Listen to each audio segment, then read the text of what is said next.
So we saw this line and we decided to join. I have no idea what it is, but it seems like good food. So I never actually joined a line because there was a line, just for the sake of joining a line. #1 selling Japanese cheesecake in the world.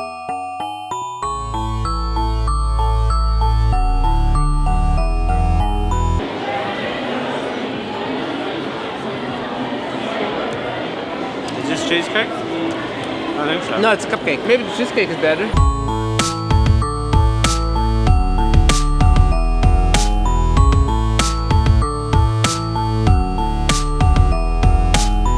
Dropped Nathan at home. We had a good meeting in the city today. Food was great. I know the frozen yogurt craze is over, but I still love it. Now I need to do some grocery shopping. So let's talk while I do that. Today was a busy day at work. Only got home at like 7. And then I had to leave because I had a meeting with Nathan. It's really annoying that every Kohl's is different, and I'm not in my usual Kohl's right now, and I can't find anything I need.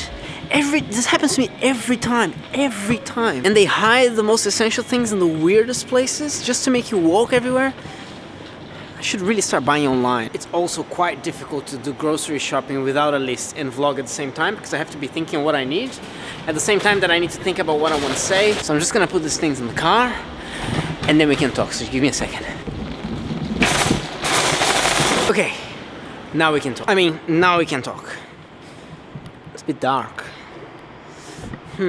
Now we can talk. You have probably figured out by now, but I am Brazilian. And we Brazilians, we tend to be very funny, interesting on social media. Let me give you an example. Not sure if you know, but the president of Brazil is in the process of being impeached. So that's been happening for like, I don't know, 4 months? Feels like a long time. And yesterday she was being interrogated in the Senate because the Senate is the one who judge her. They are the ones who decide if she'll be impeached or not. So the whole day she was there answering questions from the senators. And of course, social media in Brazil has been dominated by that until the end of the day. While she was still being there, things were still happening. There was something that happened that changed the whole social media thing in Brazil completely. What happened is there's this couple and they've been married for like almost 30 years now, and they were news presenters in Brazil for a long time. They did it together, and yesterday on Twitter they both at the same time announced that they were separating. And from the moment they did that, it just shifted the interest of every Brazilian who was on the internet at that time from making memes about the president who is soon to be impeached to them. Her name, Fatima, was on the trending topics, the worldwide Twitter's trending topic,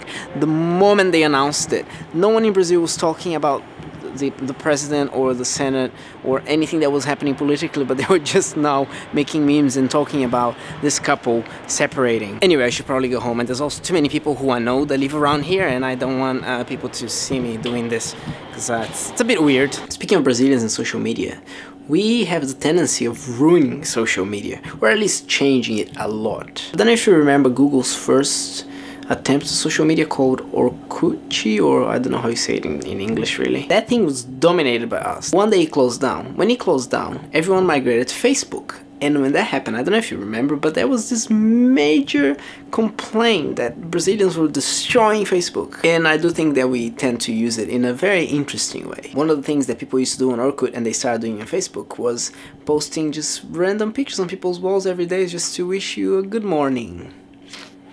How nice. Well, forwarding chains about random things, they're certainly 100% not true, but people just don't get it. But we're quite good at making funny memes whenever something important happens in our country. And often they're quite relevant, that even in every news website there's always a section that says, look at the memes for today or for this specific topic. But for you to understand, you have to understand Portuguese, and maybe even more than that. I think it's really difficult for anyone who's not from Brazil to understand Brazil. I was born in Brazil. I lived in Brazil until I was 20. I still talk to my family. I still read Brazilian news every day.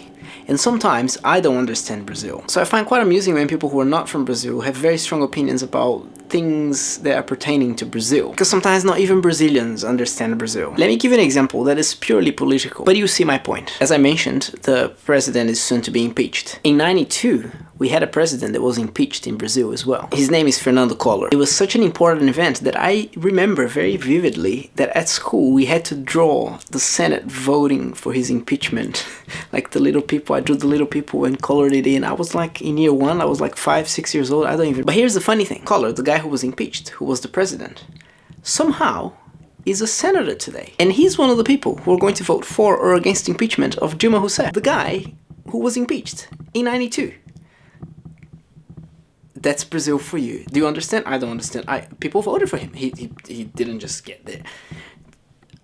Don't try to understand Brazil, okay? Just don't. And there's so many other examples that I could give you that would just make you not believe what I'm telling you, but it's the reality. But if there's one thing I really love about Brazil, it's the people. Every time I go back to Brazil, I get this wonderful surprise of how nice people are. Living in Australia, I'm just not used to it anymore. I mean, I'm not saying that people here are not nice, but you don't understand. You go to the supermarket and people are smiling and talking to you, and it's just very different. And despite the violence and crime that the government can't control, and the impunity that happens even in the government, and the corruption, and the ridiculous taxes that people have to pay, and all the hardship that Brazilian people have to go through, the people are always amazing and laugh it off and work hard and go through all this and somehow manage to find a way to live a life and be optimistic about the future in the midst of all this madness. And after the impeachment process, I don't even know or understand what will be the best and what will bring the best outcome. I hope for the best, and I try to be positive because I love my country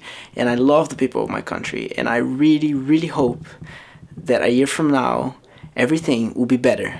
Maybe not significantly better, but at least better. And I also hope that in the next presidential elections we're gonna have better candidates, less populism, more well-informed people, and also the understanding that the state is not gonna save anyone or solve everyone's problems. Anyway, thank you for watching, and as usual, I'll see you tomorrow.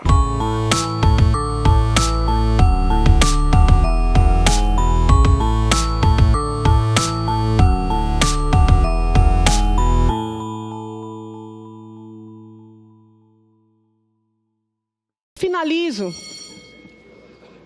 pedindo desculpas para a senhora Presidente da República, não por ter feito o que era devido, porque eu não podia me omitir diante de tudo isso. Eu peço desculpas porque eu sei que a situação que ela está vivendo não é fácil. Eu peço desculpas porque eu sei que, muito embora esse não fosse meu objetivo, eu lhe causei sofrimento. E eu peço que ela